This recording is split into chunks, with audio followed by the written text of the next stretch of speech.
مسلم league نون کے رہنما احسن اقبال اسلام آباد میں احتساب عدالت کے باہر میڈیا سے گفتگو کریں۔ انفراسٹرکچر تھا وہ تباہ و برباد ہو گیا کیونکہ حکومت نے اس منصوبے کو سیاسی انتقام کا نشانہ بنایا اور یہ کروڑوں روپے کا جو نقصان ہوا ہے، میں عمران نیازی صاحب کو کہنا چاہتا ہوں کہ آپ فکر نہ کریں، اس کی ریکوری آپ ہی سے ہوگی۔ نارووال سپورٹ سٹی کو ہم مکمل کریں گے اور جتنی اضافی لاگت آئے گی اس کی ریکوری عمران احمد نیازی صاحب سے ہوگی، اور اس منصوبے کو نقصان پہنچانے کے اور کروڑوں روپے کا نقصان کرنے کے جرم میں آپ کو انشاءاللہ تعالی سزا بھی ہوگی۔ باقی ابھی بجٹ جو پاس ہوا ہے اس میں حکومت نے اپنی خفت مٹانے کے لیے مختلف قسم کے ڈس انفارمیشن شروع کر رکھی ہے۔ سب سے پہلی بات میں یہ بتانا چاہتا ہوں کہ پاکستان کی تاریخ میں پہلی دفعہ کسی حکومت کو بجٹ میں اتنے یو ٹرن لینے پہ مجبور ہونا پڑا ہے۔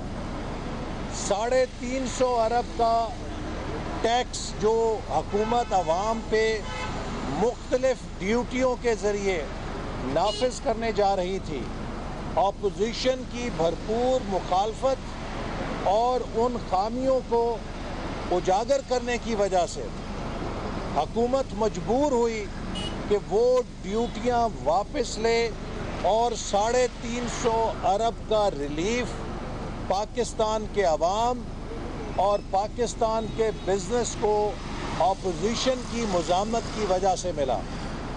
جہاں تک بجٹ کے منظور ہونے کا سوال ہے، چونکہ فلور کراسنگ کی آئینی شک ہر ممبر کو پابند کرتی ہے کہ وہ اپنی پارٹی کو ووٹ دے، تو قومی اسمبلی میں حکمران اتحاد کی 178 نشستیں ہیں، اپوزیشن کی 163 نشستیں ہیں۔ اپوزیشن کے 100% اراکین بھی ووٹ دیں تو وہ بجٹ کو ڈیفیٹ نہیں کر سکتے، چونکہ فلور کلاسنگ کے لاء کی وجہ سے کوئی ٹریجری بینچز یا حکومتی اتحاد کا نمائندہ اپوزیشن کے ساتھ ووٹ نہیں کر سکتا۔ لہٰذا ضروری ہے کہ اس فرق کو سمجھا جائے کہ بجٹ کے پاس ہونے کا دار و مدار حکومت کے اکثریتی نمبروں پر ہوتا ہے، جن کو فلور کراسنگ کے آئین کی شک کی تحفظ حاصل ہے۔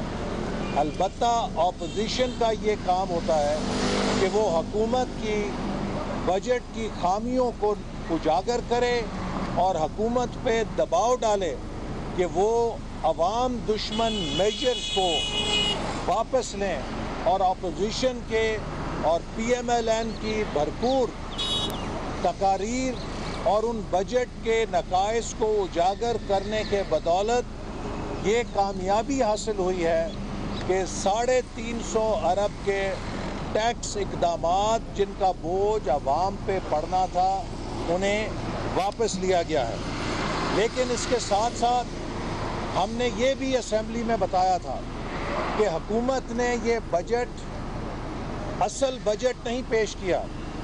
اصل بجٹ وہ ہے جو آئی ایم ایف کے ساتھ انہوں نے شرائط طے کی ہوئی ہیں، اور اس کے نتیجے میں بجٹ پاس ہونے کے بعد پیٹرول اور تیل کی قیمتوں میں اضافے کے جھٹکے آئیں گے، بجلی کی قیمت میں اضافہ ہوگا، گیس کی قیمت میں اضافہ ہوگا، اور آپ نے دیکھا کہ بجٹ پیش ہونے کے چند دن کے بعد 2.25 روپے لیٹر کا حکومت نے ایک جھٹکا لگایا، اور اب 6 روپے لیٹر مزید اضافے کی سمری بھیج دی گئی ہے، اور وزیر اعظم صاحب کمال مہربانی کرتے ہوئے عوام کے اوپر ترس کھاتے ہوئے اس 6 روپے کی جگہ 3 یا 4 روپے کے اضافے کی منظوری دے کے ایک اور جھٹکا لگائیں گے۔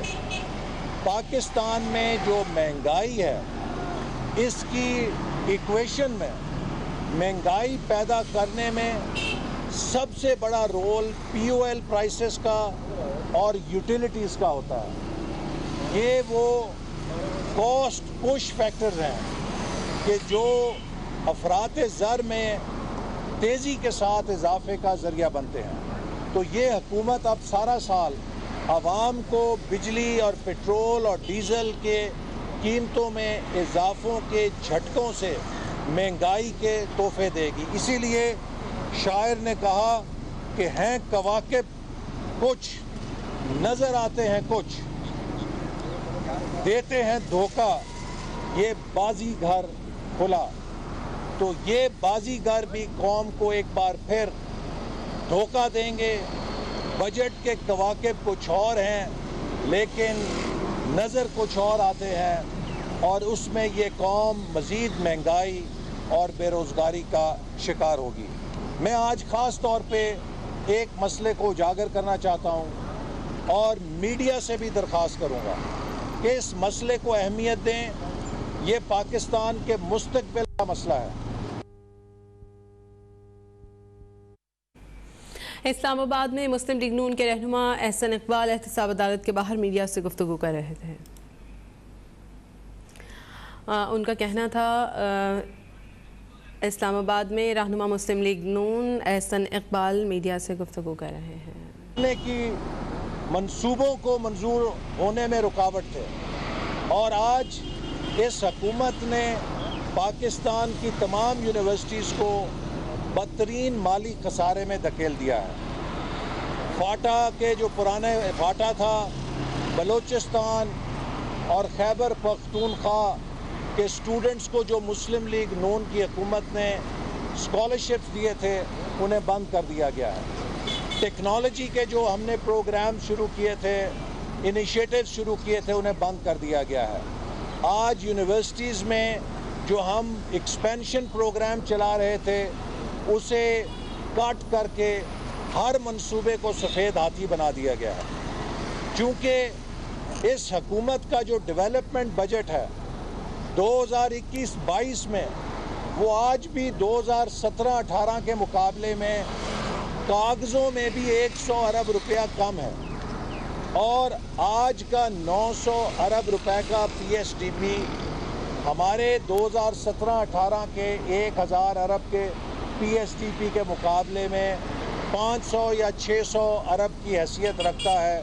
چونکہ انفلیشن ہے اور ڈالر روپی کا ریٹ بھی بدل چکا ہے، تو اس لیے یہ حکومت ہر ادارے کو تباہ کر رہی ہے.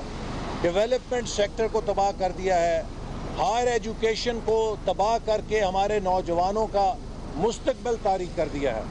جب بھی پوچھیں وہ جی ہمیں تو تباہی ورثے میں ملی ہے، ہم تو تباہ شدہ ادارے ٹھیک کر رہے ہیں. اس کی ایک مثال اور میں دوں گا. مسلم لیگ نون کے دور میں جو تباہ شدہ PIA تھی، اس کی پروازیں نارتھ امریکہ بھی جاتی تھیں، اس کی پروازیں یورپ تک بھی جاتی تھیں، اس کی پوری دنیا میں پروازیں چل رہی تھیں.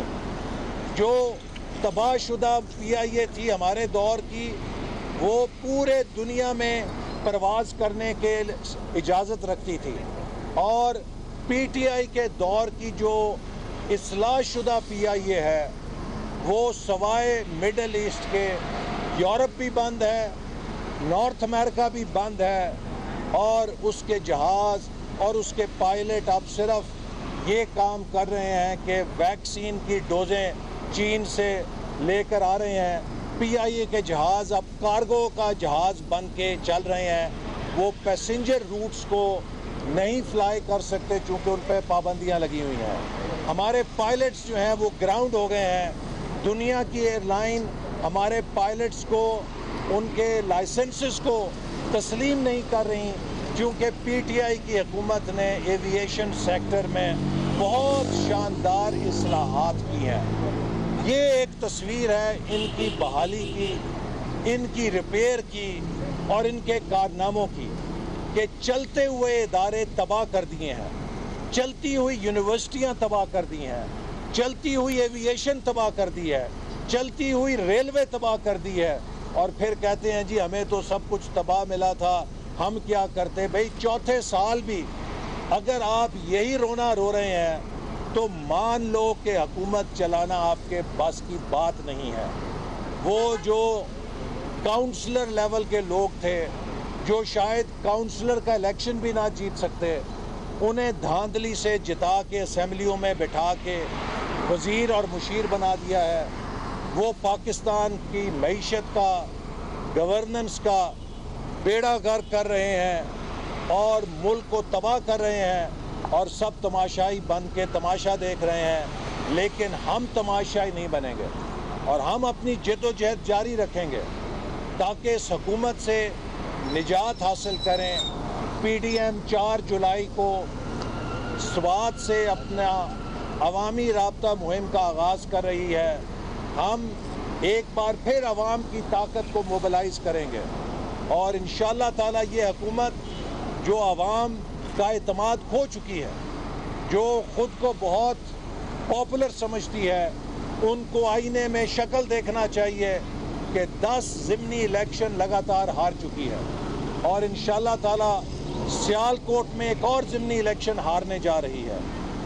جہاں بھی کہیں الیکشن ہوگا پی ٹی آئی سے پاکستان کے لوگ بدلہ لیں گے اس مہنگائی کا, اس بے روزگاری کا, اس غربت کا جو اس نے عوام کو تحفے کے اندر دی. احسن اقبال صاحب, یہ بتا دیجیے گا کہ آپ نے بجٹ کی بات کی, کل شہباز شریف بھی نہیں پیش ہوئے, بلاول بھٹو نے بھی کہا کہ میں اس بات کا شکوہ کروں گا. آپ کے 84 اراکین ہیں جو آہستہ آہستہ انسٹالمنٹ میں کم ہوتے ہوتے 14 رہ گئے جب آرٹیکل وائز بجٹ پیش ہو رہا تھا. سر ابھی آپ کہہ رہے ہیں انہوں نے نمبر گیم, ان کی بھی کم تھی سر, اپوزیشن کی تو نہ ہونے کی برابر نہیں. دیکھیے, اور آپ نے سر اپوزیشن بھی نہیں کی, کل بجٹ سیشن کو سیریس نہیں لیا. میں بلاول بھٹو صاحب کے اسٹیٹمنٹ کو نہایت ہی بچگانہ تصور کرتا ہوں. حالانکہ انہیں معلوم تھا کہ شہباز شریف صاحب کے کزن اور بردر ان لا جناب طارق شفیع صاحب کا انتقال ہوا ہے اور اس کی وجہ سے انہیں اسلام آباد راستے سے مڑ کے واپس لاہور جانا پڑا. تو کسی کی تعزیت میں اگر وہ شریک نہیں ہو سکتے تو اسے اپنی سیاست کی بیان بازی کا نشانہ نہیں بنانا چاہیے. یہ نہایت ہی بچگانہ بات ہے, غیر سنجیدہ بات ہے, اور میں سمجھتا ہوں کہ یہ ان کی عمر کے لحاظ سے تو میں سمجھتا ہوں وہ یہ بات کر سکتے ہیں, لیکن جو ان کا منصب ہے کہ وہ ایک بڑی قومی جماعت کے چیئرمین ہیں, انہیں اپنے بیانات میں کچھ تحمل, فراست اور بردباری کی جھلک دکھانی چاہیے. اپوزیشن اور مسلم لیگ نون کے اراکین نے بجٹ کے اندر بھرپور حصہ لیا. اس کے گواہ قومی اسمبلی کی کارروائی ہے جس میں ہمارے اراکین نے اس حکومت کے بجٹ کا پوسٹ مارٹم کیا اور حکومت کو 350 ارب کے ٹیکسوں کو واپس لینے پہ مجبور کیا. یہی اپوزیشن کا کردار ہوتا ہے.